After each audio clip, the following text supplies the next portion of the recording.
Bienvenue à tous et à toutes dans notre chaîne à la découverte du laboratoire et notre rubrique technique de laboratoire. Aujourd'hui, nous sommes avec Luge Matédi, licence 3 en biologie médicale, génie biologie. Alors, nous sommes à la deuxième étape, n'est-ce pas? On a eu à faire un prélèvement.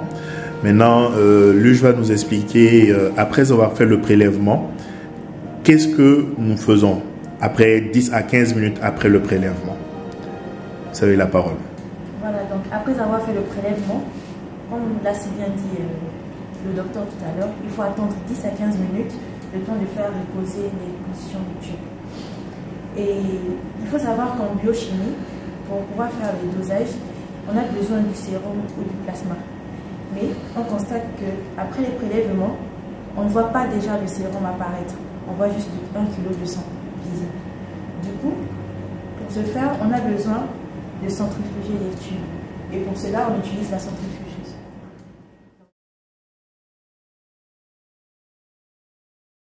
La centrifugeuse, c'est un appareil qui permet de centrifuger. Donc, on va mettre les tubes dans la centrifugeuse pour nous permettre de fractionner le sang en 7 composants.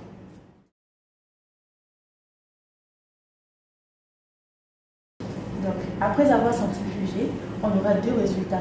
Ça dépend du tube avec lequel on a utilisé pour le prélèvement. Par exemple, si on a utilisé un tube sec, donc un tube qui ne contient pas d'anticoagulant, on va observer un surnageant jaunâtre qui est en fait le sérum. Et tout en bas, on aura le culot qui est en fait les érythrocytes enfermés dans un réseau de fibrine. D'accord. Donc, après avoir centrifugé un tube contenant un anticoagulant, on va remarquer qu'il y aura trois parties. La première partie, donc le surnageant de couleur jaunâtre, c'est en fait du plasma. Et la deuxième partie, c'est une fine couche contenant des plaquettes et des leucocytes. Et tout bas, en fait, ce sont des érythrocytes. D'accord. Donc voici ma centrifugeuse. Je vais la brancher sur le côté. Voilà. Là, elle est allumée. Maintenant, je vais l'ouvrir. Donc, on voit qu'il y a les portoirs. C'est à l'intérieur qu'on va placer les tubes. Les tubes sont là. Je vais les placer. Mais il faut vraiment que je les équilibre pour éviter qu'il y ait des accidents dans la centrifugeuse. Donc, je vais mettre...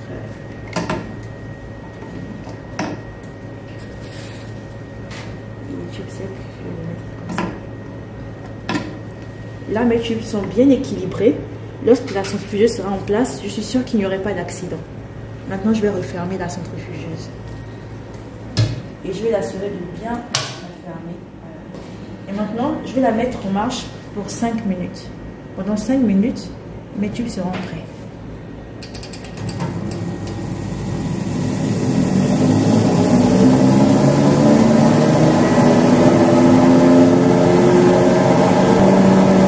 Donc, la centrifugeuse est en marche.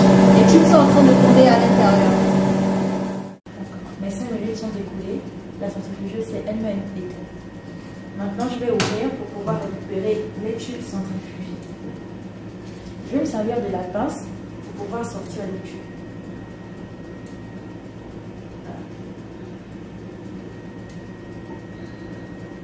Voici les tubes secs. On remarque bien les différentes parties du sang qui sont présentes. Tout haut, on a le sérum et en bas, c'est le culot des érythrocytes dont on parlait tout à l'heure.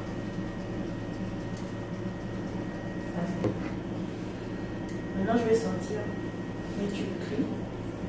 Donc, tube contenant un anticoagulant. Voilà.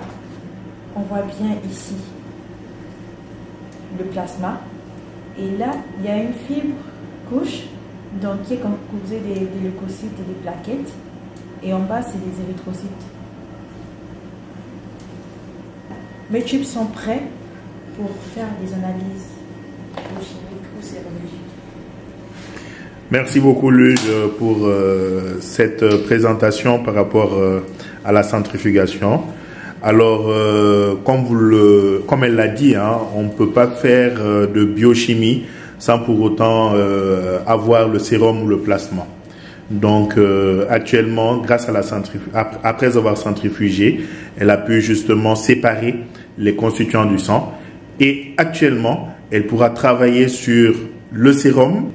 Merci beaucoup et restez connectés sur la page pour ne rater aucune technique.